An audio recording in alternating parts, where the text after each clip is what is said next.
being relentless with learning new things, reading books about business, the E-Myth, learning about human Yes. psychology, how to get case acceptance. I was able to produce over 1 million once they put me in a, office that had volume. Most of the boomer dentists are selling their practice to these corporations. A lot of dentists don't have any of the entrepreneurship skills or business acumen. Just because you're good at something doesn't mean you're going to be good in the business of That's that right. thing. Yeah. So how you doing this afternoon? Good, good. No problem. Thank you for having me. Like, I said earlier, feeling really good. It's a great way to start off the new year, I think, sitting down with you, just reflecting. I just did all my 2026 planning, my goals. So I think it's the perfect time to sit down with you and talk about just dentistry and maybe giving advice that I wish I had, when I was just coming on to this journey. So thanks for having me. How did you get involved with dentistry in the first place? What got you started? Yeah, good question. So, my parents are from dad. So, I was the first generation to be born here. And, it's a common thing with immigrants that, you want to push your kids to like be a doctor and stuff like that. In my case, my parents didn't really do that. I think it was more so me, being that we had kind of humble beginnings. I wanted to do something to better my life, my family's life. So I remember being, at school at like 12, 13, being in the computer lab searching, best jobs. This was around 2006, 2007. And at that time, dentistry was the number one profession.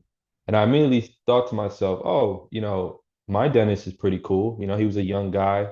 I respected him and I thought, oh, like, I didn't know this was the number one job. This is something maybe I could look into. I like working with my hands. I like science. Um, and funny enough, dentistry has actually dropped down to like number 70. So that's something that we could talk about later. But yeah, I started to kind of look into it. My mother always was supportive. And once I got to high school, she found this program where they had kids from like, underprivileged areas go to the dental school once a month. You would get to kind of learn about what it took to become a dentist. You would get a mentor that was a dental student, and you would even do hands-on stuff. Wow. So that sealed the deal for me. I was like, wow, I really love this. Everyone is really cool. I'm looking at, okay, you can make money. I like work on my hands. My mom always said I like to take things apart, put it back together. Right. And I like the art element of it too, working, sculpting things. And, once they had us like wax up teeth, and I was like, wow, this is like so cool. So I stuck to it, graduated high school, went to the University of Maryland in College Park. Um, and yeah, I was in for a rude awakening because, going to public school was very easy, I would say for me. I would pay attention and I was pretty much always able to perform. And I Mm-hmm. didn't really have any study habits, right? So the first year I remember failing some classes and I had to kind of, you know, rethink like, all right, if I'm gonna pursue this path, I gotta get my stuff together. So, thankfully, I ended up doing that and graduating and actually coming back to Rutgers School of Dentistry, where I did that program when I was 15 to 16, and actually became a mentor in that program. So that was like a cool full circle moment. Um, so yeah, left there, went to the Bronx for my residency. And I actually left that residency early because I was just ready to go to work. It was a great program. It was nothing that I wanted to knock, but um, I was just ready to work, and I ended up going to my first position, which was with the DSO.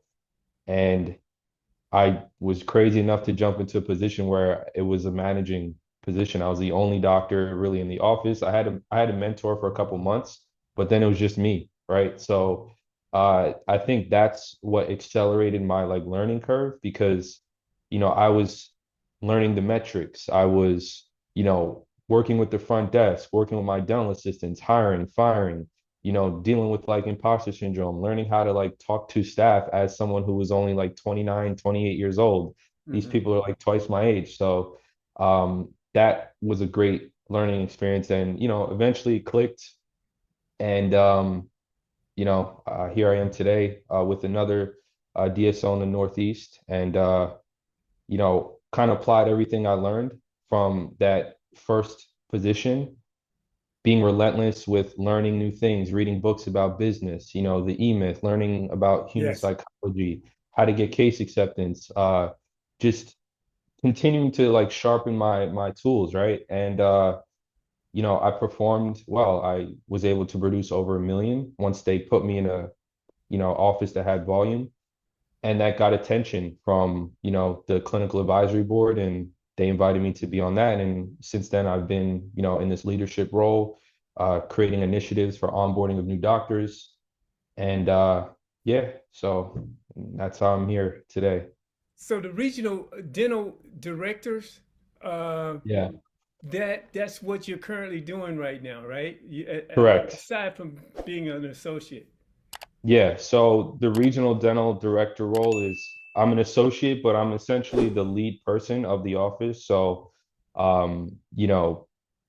bringing on any other associates, I have to interview them, making sure the doctors have what they need in the region, reporting to management, finding bottlenecks, things that we need to improve, like, hey, we need to get more front desk, or sitting with my office manager, trying to find out where we could improve things. Um, and yeah, it's been a good role. And then the clinical advisory board is more like the bigger company-wide initiatives that I meet once a month, and we kind of talk to where the whole company is going and what we can do clinically to uh, make it better. So wow, this is so you're in basically you're running like three different jobs, if you will. Exactly. It's kind of like a corporate blended, position. Hmm. Because a DSO is like, private equity owns the company and they own multiple, we have over 150 offices Hmm. in the Northeast. Hmm. So, it's bringing corporate, you know, with the private element of practicing. So the offices run as they were. You got doctors, assistants, front desk, and everything like that. But the role that I have is I'm kind of like in the leadership and liaison position between the individual offices that I oversee and the management level um, part of it. That's the corporate, side of it. So it's kind of a blended position, and in some way, I get a kind of a preview of what ownership is like because I do take on ownership role, right? I'm the leader in the office. I can make decisions as an owner, but I don't have any of the uh, you know, overhead, right? Like I don't have any of those financial burdens. So that, yeah, that's really what I want to kind of hone in on because you, like, again, a lot of dentists have in mind to go out and purchase their own practice in the Yeah. beginning. But you decided to take a different role and a different role. And then aside from taking a different role, you says, well, I'm going to see how much I want to be aggressive with my investing while I'm doing Yeah. this associate position.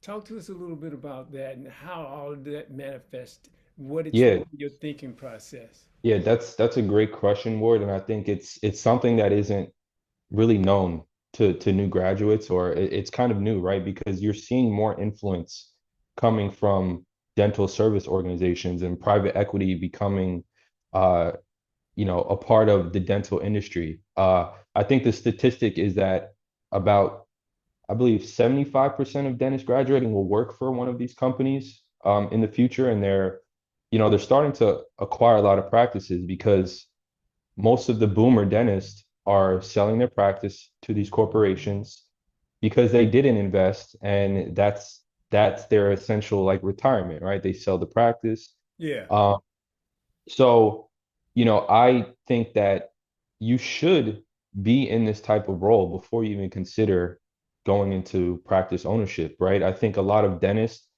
get a little bit, they have this.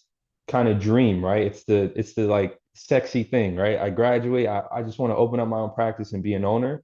There's nothing wrong with that. And in a lot of cases, it is better to do that than to be an associate, right? But I think that a lot of dentists don't have any of the entrepreneurship skills or business acumen, and it's completely, you know, it's a completely different thing than just practicing dentistry, right? You're being a business owner. And one of the books I read is The E-Myth by Yes. Michael Gerber, and it talks about just because you're good at something doesn't mean you're going to be good in the business of That's that right. thing. Yeah. So just Really. because you know how to drill teeth doesn't mean you're going to be good in the business Yeah. of drilling teeth, right? And I think a lot of dentists don't understand that. It's like you're not really in the teeth business, you're in the people business. Hmm. And if you're not good with people, if you're not good in the business of people and giving them a great experience, a lot of dentists struggle. In my role, I interview people, right? I have people that own practices that are interviewing to work with the DSO because they need to supplement income because their practice isn't doing well, whether it's they're not in a good location or it's just too competitive. So it's something that you should really take seriously. And on a personal note too, just literally this week, on Tuesday, one of the associates in my office who has been like a mentor to me, right? These guys are in their late 60s and they kind of passed the baton on me to be the director, right? Because one of them was the director before me. And he's old, he's like, he doesn't want to take on all the stress and kind of passed it on to me. One of them, he just had a heart attack on Monday. It's his second heart attack, right? And he comes into the office and he stresses out a lot, right? He's dealing with people is not easy, right? And I think dentistry is like a young person's kind of game. It's mentally and physically draining. And, you know, he had his practice for 30 plus years, and then he came to work for this organization, but they always talked about how stressful it was being an owner, right? Like the Sunday scaries, dealing with the payroll and stuff like that. And um, I think that's why I wanted to also do this, sit down with you because it's so important to invest.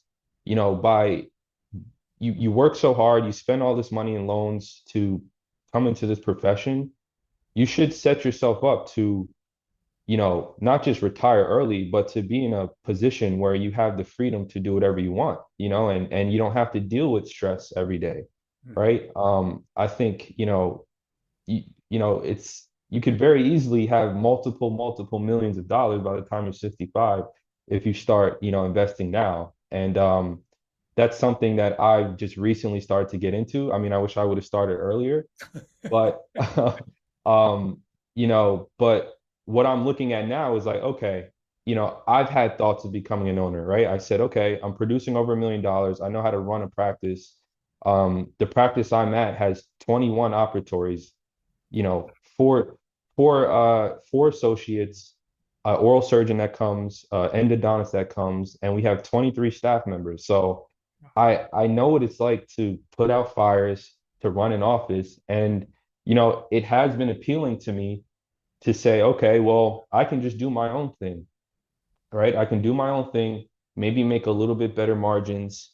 But when I sit back and I ran the numbers and um, I looked at, okay, being in my leadership position, I do get more incentives, right? I get bonuses and stuff like that. And it ends up being, similar margins to owning, right? I'm not saying it's better, but it's enough to where I'm in a position where I have the security, right? We have a 401k match, which you don't get when you're like an owner, right? You're the one that's having to do that Right. Yeah. yourself. Yeah. Yeah.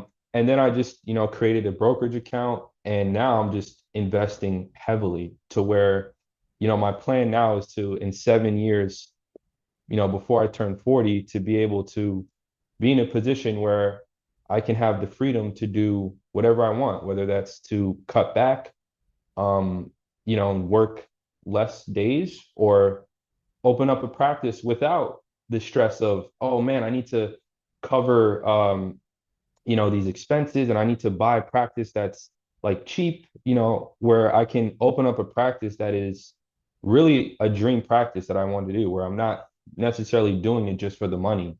I think that's when you can really create something special that stands out amongst all the other practices. Or do other business ventures, which I have, ideas for, like products or stuff like that. So I think that now after, becoming a father as well, it's made me a little bit more thinking for the future. So, I'm just trying to, like you said, just maximize what I'm doing at the practice, continue to be valuable, find, ways that I can increase my production, and just invest as much as I can every month. Like I'm just trying to shovel it, into my accounts and make my returns, beat the S&P 500, even if it's by a couple percent, and look up in 7 years and be able to say, okay, did what I had to do, and what's next? Oh, wow, wow. So now you're um, 3 years in. I mean, wow, Yeah, whew, a long time, yeah, right? yeah, yeah, And you're in a position to like right now to say, well, I can run a practice if I wanted to. I know yeah. what to do. I know what the KPIs are. I know Mhm. how to talk to people, um, and I know what margins I have to hit. I know how to read a balance sheet. Yeah, And these things are ultra important. But did you have this in your head from the beginning when you first started? That you know that you needed to hone your skills on the business end as much as you did on or have and still doing on the clinical end? Where did that all come from? How did you just like, okay, and you had no mentors? I mean, you had yeah, some for a minute or two, but for the most yeah, part, you had nobody there to help you with, the vision. You yeah, yeah, obviously had it. So let's hear about that. yeah. That's a good question. I mean, I sometimes I don't really know. I think that I've always, like I said, I think from a young age, having humble beginnings, that was part of it. Yeah, Like that just made me want better for myself. yeah, But I think that as I got older, I really just love to solve problems. Like I have an obsession with solving problems and figuring out, how can I make a difference and just be valuable, right? So, um, as far as mindset, reading a lot of personal development books yes, has helped me. I spend a lot of time visualizing, all right, what is the dream life that I want? What does that look like? Right. And I think I've always seen myself as someone that just provides value, creates a great experience for people around me, someone that's a good leader. Um, and once I got into practice, it now you go from being a student to now you're in a place of business. And I think no matter whether you own a practice or not, dentistry is the one kind of the professions where, most of us are working on a commission, right? So you kind of are killing what you eat like every month. So in a way, you are somewhat of an owner, right? Like you get whatever your third of whatever the office is collecting off of you. So in a way, you're kind of a partner. So for me, knowing that, okay, my income was dependent on that. And then also I think I always just took ownership of the practice. So I never was someone that was like, oh, I'm just an associate. I'm not going to go train my dental assistant. I'm not going to talk to my front desk about why are we, having these same day cancellations, or I'm not going to get involved with that because I'm just an associate. I think that, I always was like, all right, what can I do to just move the needle because I'm going to benefit regardless because we're getting paid by commission, right? So I think that a lot of associates don't think that way. They think that, oh, I'm just an associate. I just show up to work but whether you like it or not, when you become a professional, you're a leader, right? Even if you're not the lead dentist in that office, that assistant that you're working with, they're looking up to you. You're making decisions every 5 minutes you're making decisions. And I think you have the ability to really change the culture of a practice based on, your energy, right? When I come into the practice and my energy is low, everyone else's energy is low. If Mm, I'm not trying to offer same day treatment to patients, my assistants aren't gonna like want to push for it. They're gonna be lazy, right? If I'm being lazy, everyone else is gonna be lazy.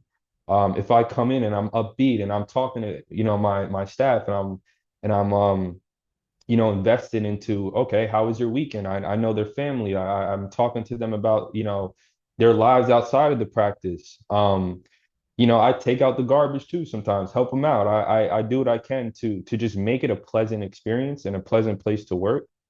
And that always is going to lead to like results. And then, obviously as I got more like administrative roles, you have meetings where you gotta, talk about the metrics and stuff like that and how the office is performing. And each office has a goal every month that, we would like to hit. So I think for me, it's just been that game of, all right, well, what can I do to move the needle? And not just be some guy that's like, oh, I just want to profit, and just force stuff down everyone's throat to make us hit our goal, but how can I make a win-win situation, right? Where my patients win, my staff wins, and then ultimately, if those two win, I'm gonna win. So that's just been my mentality, and I think it's worked so far. So that's pretty much how I got to where I am now. I don't know if that answered your question. I think I went on a absolutely. tangent. Mindset. Mindset. Yeah, just Mindset. mindset, Yeah, mindset. absolutely. Thank you so Yeah, much for that. And then knowing, I mean, well, the whole idea of humble beginnings kind of gets you fired, get the yeah. fire started. But Yeah, I mean, there's a lot of people from humble beginnings, right? That yeah, never really exactly. come close to the kind of things that, fortunately, that you've done so far in your young life. And you you are old man at an early age. I mean, you were thinking way Yeah, ahead of your age, which is great. And I'm sure mom and dad had a lot to do with that. But then you had to do a lot of it on your own because a lot of it, they weren't taking your tests. yeah, no, I think yeah, I think that too. And I think the main thing is always feeding my mind, right? Yeah, Like so you're right about the humble beginnings thing. It doesn't guarantee you to like have success, right? right. But I think the thing that it did was I didn't have, you know, like millionaires that I knew personally. I didn't have anyone in my family that really, was success. Not just like money, but just like people that were living a life that was, they were like happy, they were, prospering, they had a happy home. So that caused me to just try to seek, all right, what do I do? Right. And I read a lot of books. I think that's what kind of got into my mind. I read a lot of books. I watch a lot of interviews on YouTube. And now with like AI, like you can learn anything, right? So Brainstorm, right? just yeah, it's just like you can just go on a complete tangent and learn anything. And I think maybe that's where like the old soul thing comes from because I've always studied the greats, right? Who's the greatest at this or that, or who's doing this, right? It's always seeking it and just being someone that is like, I put my ego to the side. And if someone has done something, you know, I can learn from them, right? It doesn't matter if they're the janitor or the CEO, somebody, you can learn from everybody, right? A wise man knows that he knows nothing at all, right? Right. So I've always been that type of person where I'm like, oh, you don't got to tell me twice.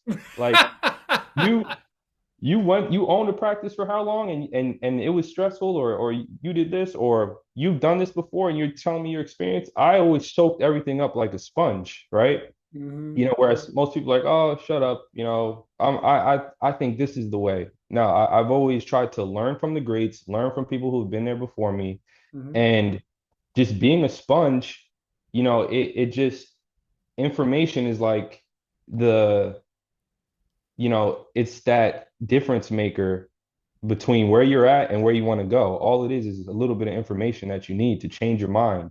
Hmm. So I think that's been the biggest thing for me. Even today, I'm still learning and studying and figuring out like, okay, what do I need to learn to get to where I'm trying to go next? Or just be a better, healthier person, right? It's not always about money.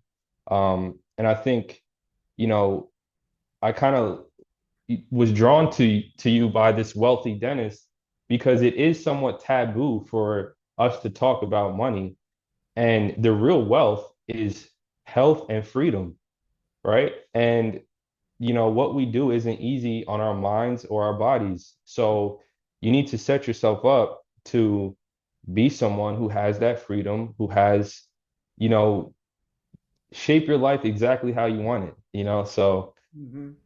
that's kind of why I was like, oh wow, yeah, I definitely gotta take this opportunity to come on here because, it is somewhat taboo to talk about these things, right? Like I even was doing a little bit of content and stuff, and people hear about you producing, whatever, over 1 million, or you're making about this amount of money, and the first thing they say is like, "Oh, are you doing it ethically?" And you're over treatment planning and stuff like that. And what I found is like the ones that are producing and the ones that are successful, especially over a consistent period of time, um, they're the ones that are, you know, going above and beyond for their patients, right? Offering same day treatment. A lot of doctors don't do that because they're just like, all right, yeah, come back, tomorrow. I don't want to do it now. Or, there's so much stuff that I do for free for patients where I'm like, oh, you just need this little thing. I'm not going to charge you, right? And building a trust and a brand with patients is going to lead to the success, right? So, um, I think it's great what you're doing, and something that we should probably talk about more and learn about more early, right? Like if I was in dental school learning about these things, I probably would be even further ahead of where I am now.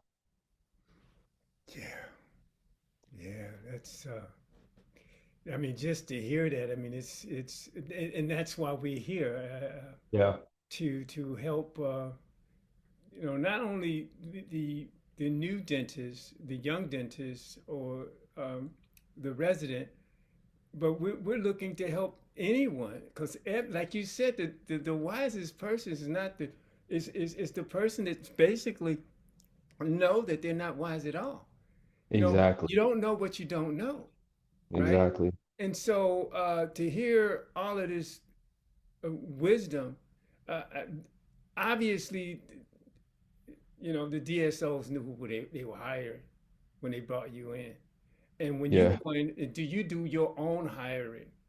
How do you scope out, what's good for the company and what's not? How do you go about doing that? What is your matrix when you start Yeah. having that conversation with people? That's a good question. I think early on in the process, you think it's like, oh, let me just who has the best resume and Yeah. who could do all these different procedures and stuff like that. But I think what it really, the things that I see that make people great are people that have a level of humility to them, Mm-hmm. a willingness to learn, and that are great with people, right? Like if I'm talking to them and I'm like, oh, I would go get dinner with them, or I would get lunch with this person, that's probably someone that is going to be a good fit because the patients are going to feel like that, right? And you know, today more than ever, um, patients are extremely educated, right? There's all this social media stuff. They come in there telling us what to do now, right?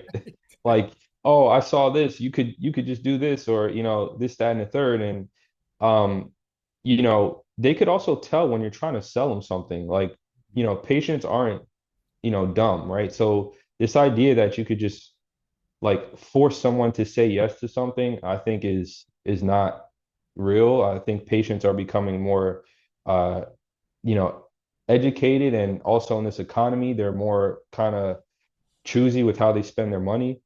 So you're not just going to force them to say yes. So they're going to want a doctor that is trustworthy, right? That, okay, this person isn't just trying to make a buck off me. They educated me, they empowered me to make the best decision for myself, right? Um, and I'm also seeing why I need to get done what they're saying I need to get done, why it's urgent. So those that can communicate well, um, I found are the best, right? And it's not as many as you would think, Yeah, but I can imagine. yeah, it's harder and harder to find like just good staff in general. I'm sure every industry is having this problem, but once if you're just someone that you want to learn, you want to you don't have an ego. So if someone's trying to give you advice or talk to you or help you out in some way, you listen, you are receptive to it, and you're just good with people, right? You know how to make people comfortable. You know how to deal with people that are anxious, reduce that, and someone that doesn't get emotional Mhm. when a patient is being maybe irate or the patient is being crazy, right? Someone that just has emotional intelligence, I guess. Yeah. Um, and it's hard to kind of find it just with doing an interview, but it's definitely easy to spot people that don't have it, right? Like they come in the interview and they just kind of beating on their chest and they're not engaged and they just, like I said, I'm like, oh, this person, I really probably wouldn't have fun going to get lunch with them. Or, it's not really someone that seems down to earth. Yeah. Um, so yeah, that's what I think is the best thing to look for. So let me make sure I'm set with how you bring people in. I mean, like, Yeah. okay, so are you covering the practice owners, the dentists, solo dentists, uh, associates, and the team as well? I mean, those that you want to bring in as a dental Yeah. assistant or Yeah. Yeah. So, registered dental for the most hygienist. part, yeah, for the most part, I'm overseeing it all. With front desk and dental assistants, I let my office manager kind of take those on. Hmm. And I'm more so the one to be like, hey, we have a need. I'll put Okay. it out there, like we need to put out a rec, we need to, we're short or whatever. And then I'll kind of touch base with her. All right, what did you think of this person? How were they? Um, I meet them briefly and I'll talk to them for about 5 minutes. They'll introduce themselves to me. So I can kind of get a little feel about what they're looking for. Hmm. Um, but for the most part, the office manager takes care of that. I just kind of give my 2 cents. But for now, for every associate that applies for one of the 5 offices in the region I oversee, uh, they all, have to do an interview with them. Um, so the recruiter sends, all the information over to me. I set up the meeting. I basically tell them about our offices, how we practice, you know, learn a little bit about them. And then I take my recommendations and then send it back to recruitment. I say either I don't think this is a good fit, or there may be a good fit for this other region. Um, and that's pretty much how it goes. So the 5 offices that you oversee, are you actually seeing also that you need to, oh, you know, they need a hygienist over here, or we need another um, dentist over there. So, I mean, is that something that you have to see as well? I mean, is that like, do you have like a software piece that's kind of giving you those signals? What's Yeah. going on with the other So I work offices? alongside, yeah, I work alongside like a regional manager. So that's someone Okay. that strictly does admin, metrics, Mhm. P&L, right? So they're more so that administrative side. Okay. So I'm more so clinical. So interviewing doctors, seeing what they can and can't do. Hmm. And then if a doctor in the area has an issue clinically or, uh, if patients are complaining about a doctor, it'll be brought to my attention. Hmm. I'll have to take the next steps. But all of the administrative things like staffing and stuff, the doctors can go to that manager for that.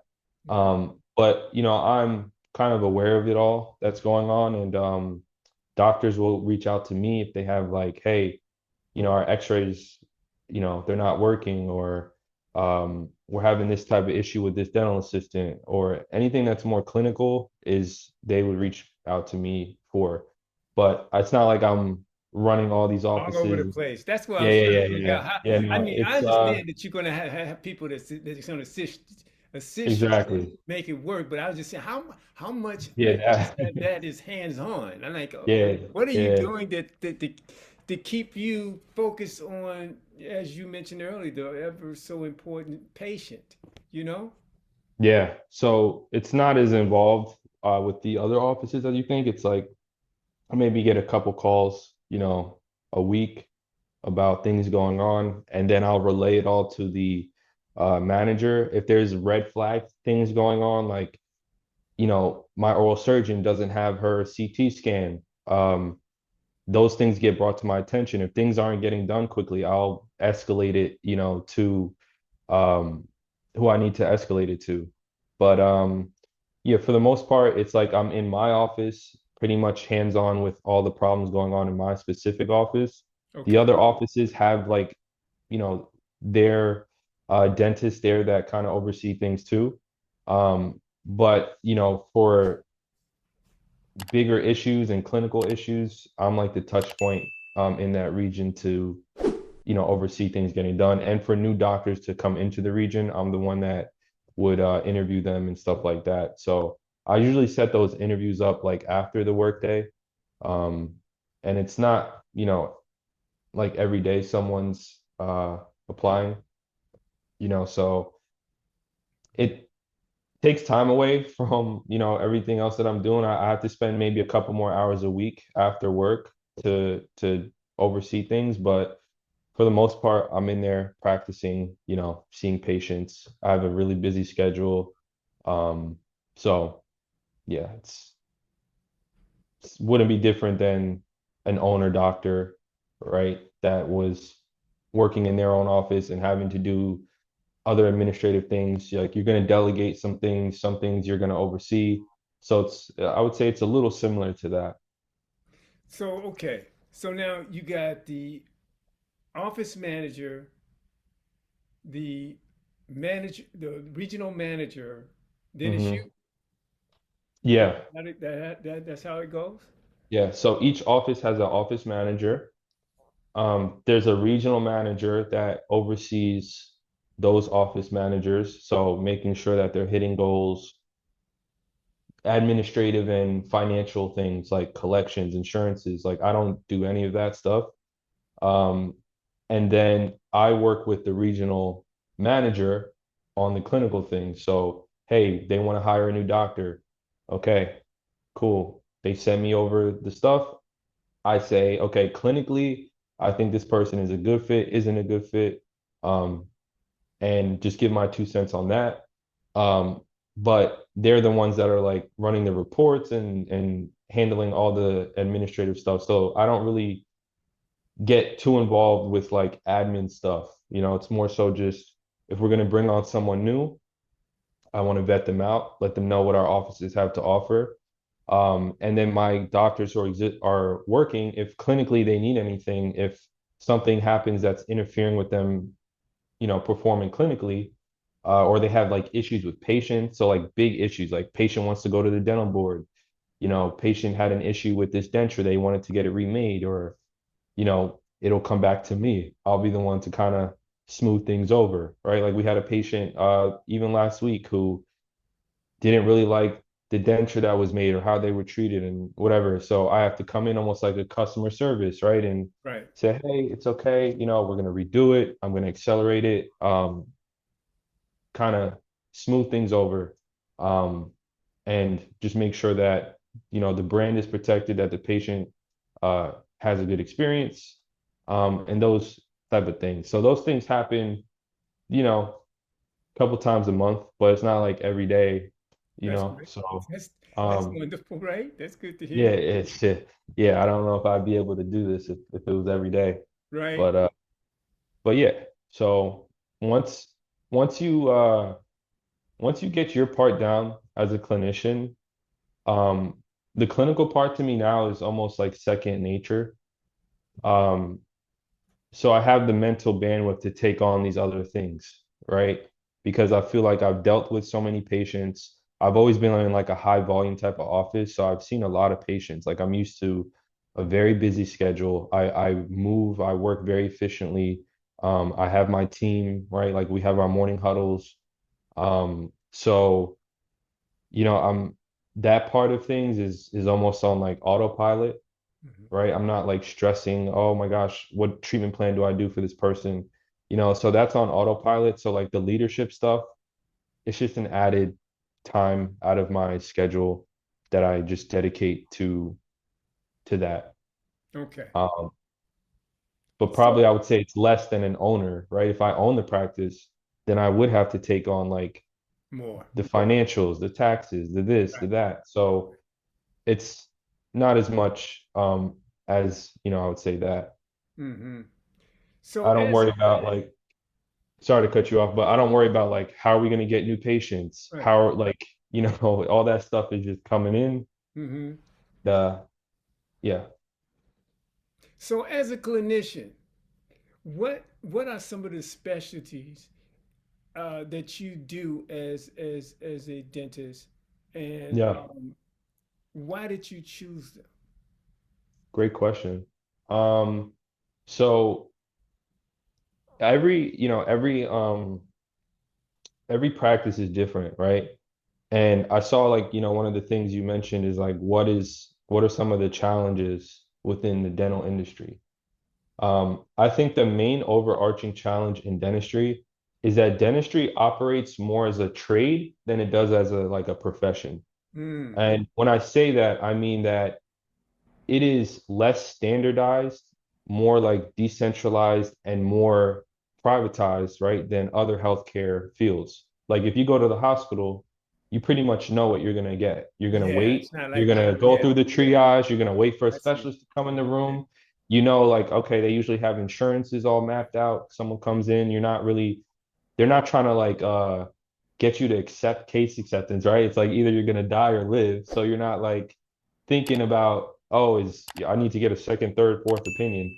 Um, Whereas dentistry, it's it's more like a trade where like you get these skills, you can choose what you want to specialize in.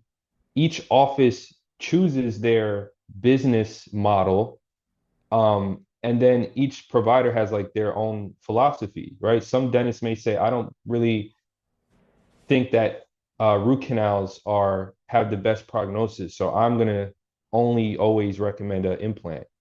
Um, some dentists may do root canals, right? So that creates a lot of confusion amongst patients, amongst like the business owners, and it's really hard to standardize things. So for me, my style has always adapted to the practice that I'm at. Hmm. So at my first practice, it was more surgical based, where I was doing a lot of extractions, a lot of full mouth, extractions, bone grafts, dentures. So the office I'm at now, I do a lot more root canals and restorative dentistry. Um, I have fallen to really love doing root canals and endo, and I had a lot of mentorship from our root canal specialist that is at our office. But I found that in the model that I'm at, it works the best, right? Patients want to save their teeth, where I'm at, and we do see Medicaid patients, and those patients, they want to save their teeth if it's approved. Um, and I just found that in that style of practice, it works the best for me. And I actually learned now that I like not having to do that much surgery because we have a specialist that comes in and does it.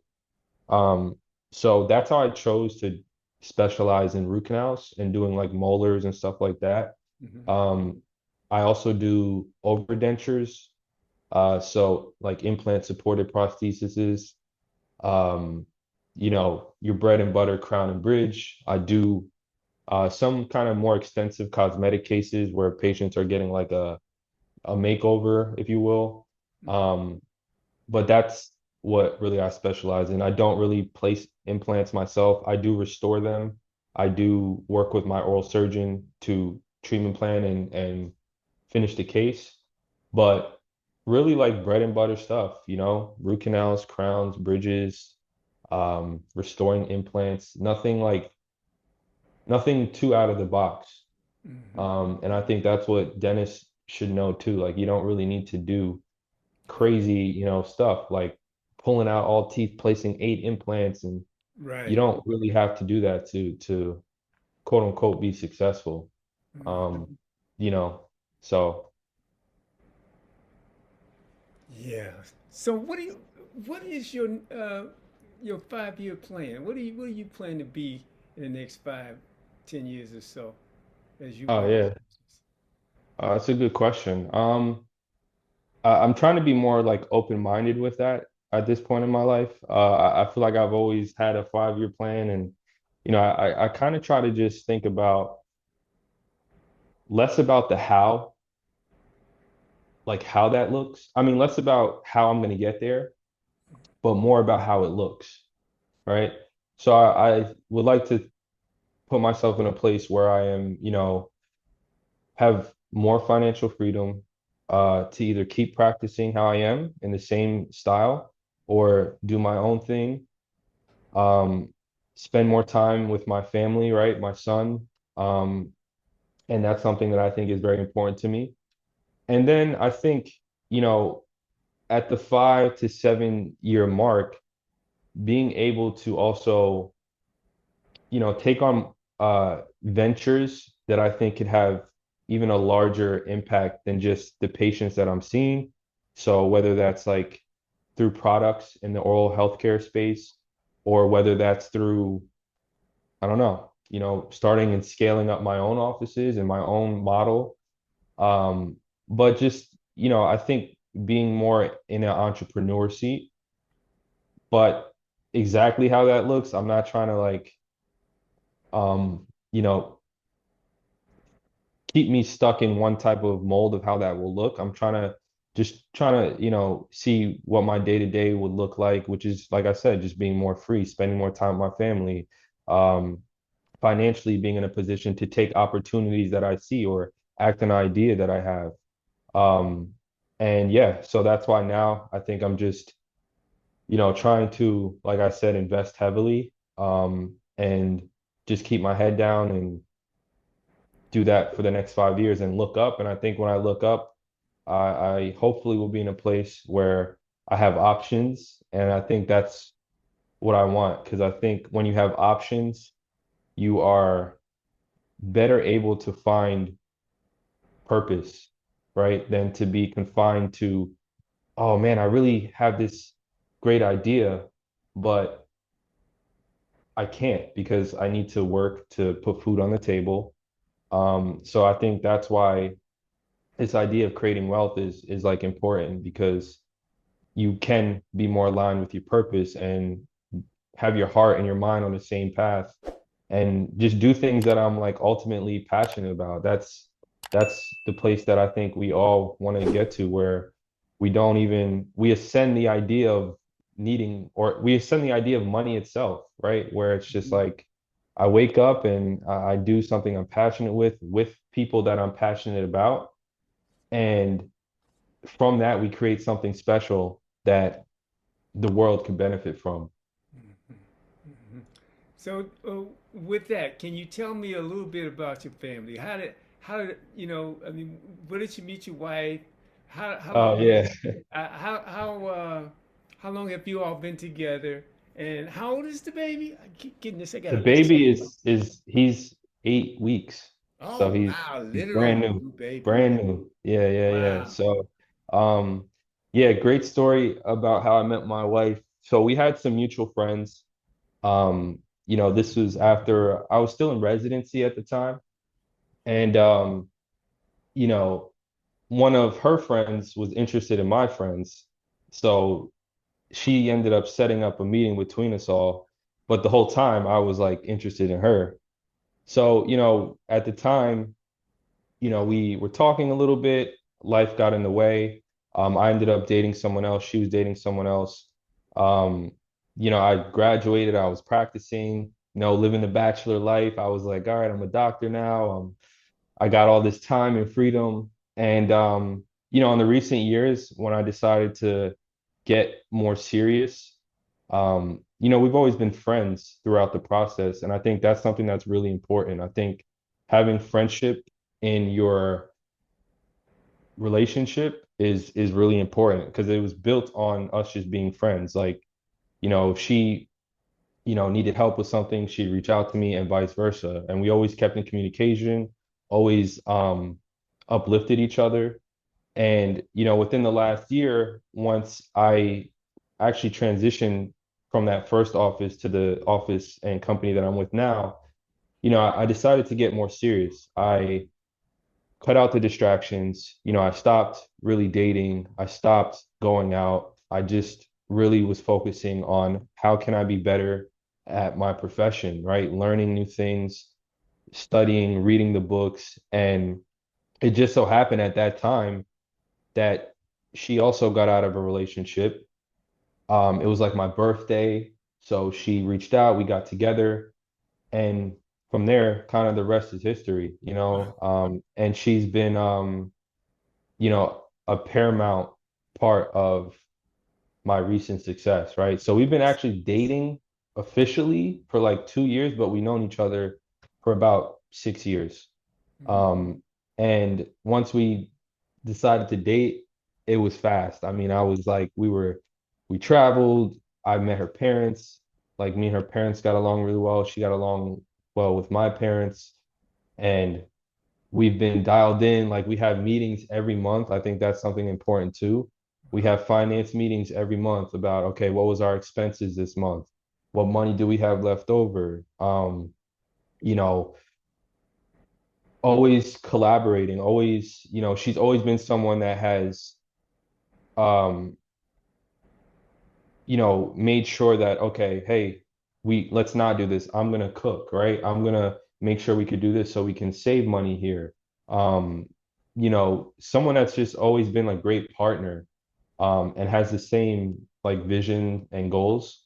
And I think once you have that, it's like you're unstoppable. You know what I mean? You can do anything you guys want. And now that we have a son, it's even like it's a next level of Yeah.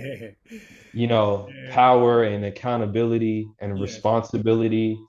And it's just a beautiful thing, man. And like I said, I definitely had a bachelor life, and I never thought I didn't think I would get even married this soon, right? So um, it's been one of the greatest, Congratulations, man. yeah, it's been one of the greatest things that I've done, and I really truly do support and stand on the fact that your spouse is the number one most important decision you'll make.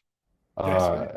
I heard that all the time, and I was like, okay, yeah, I get that, it makes sense. But no, man, if you choose the right person, it could completely change the trajectory, I of your life.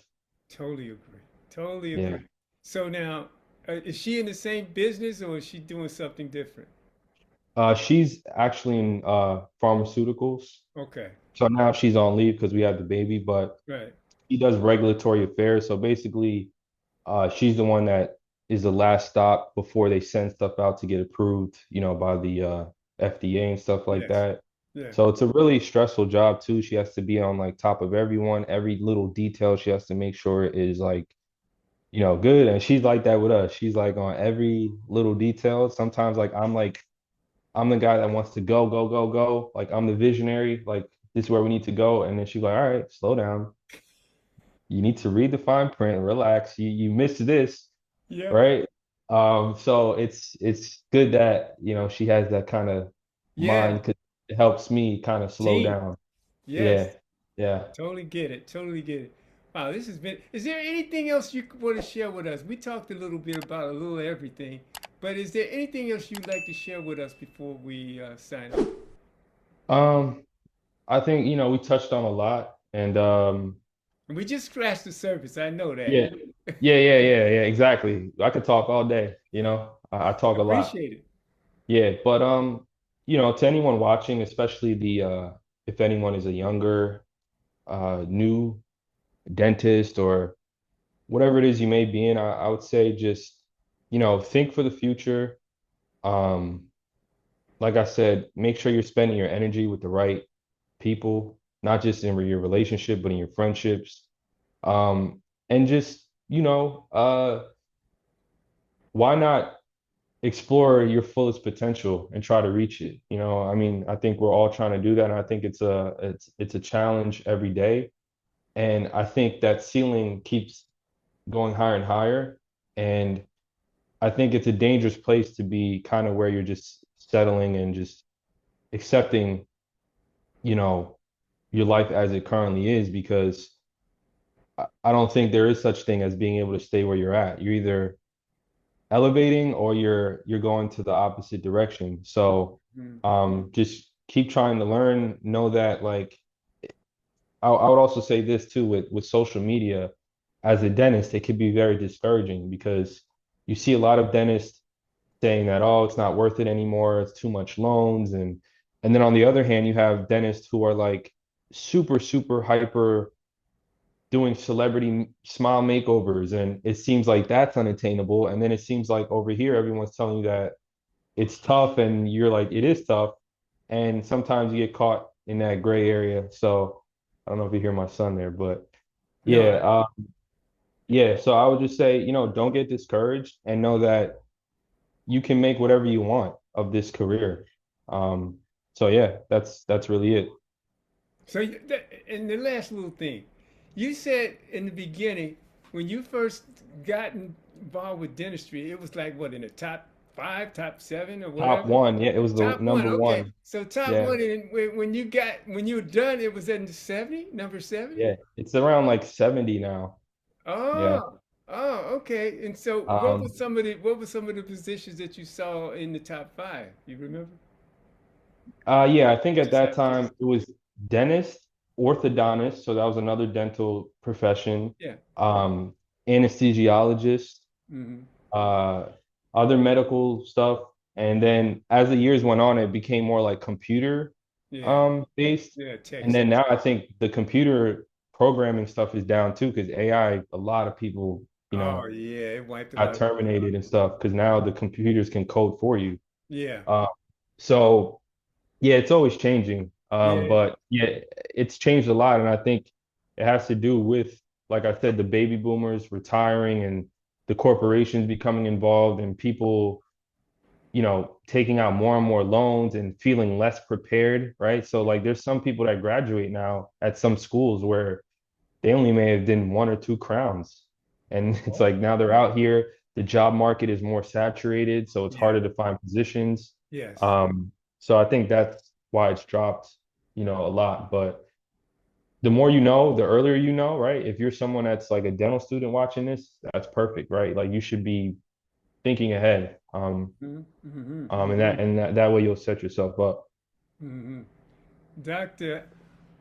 Andrew Wildman, thank you so much, man, for Thank you for it. spending the time with us and sharing your thoughts.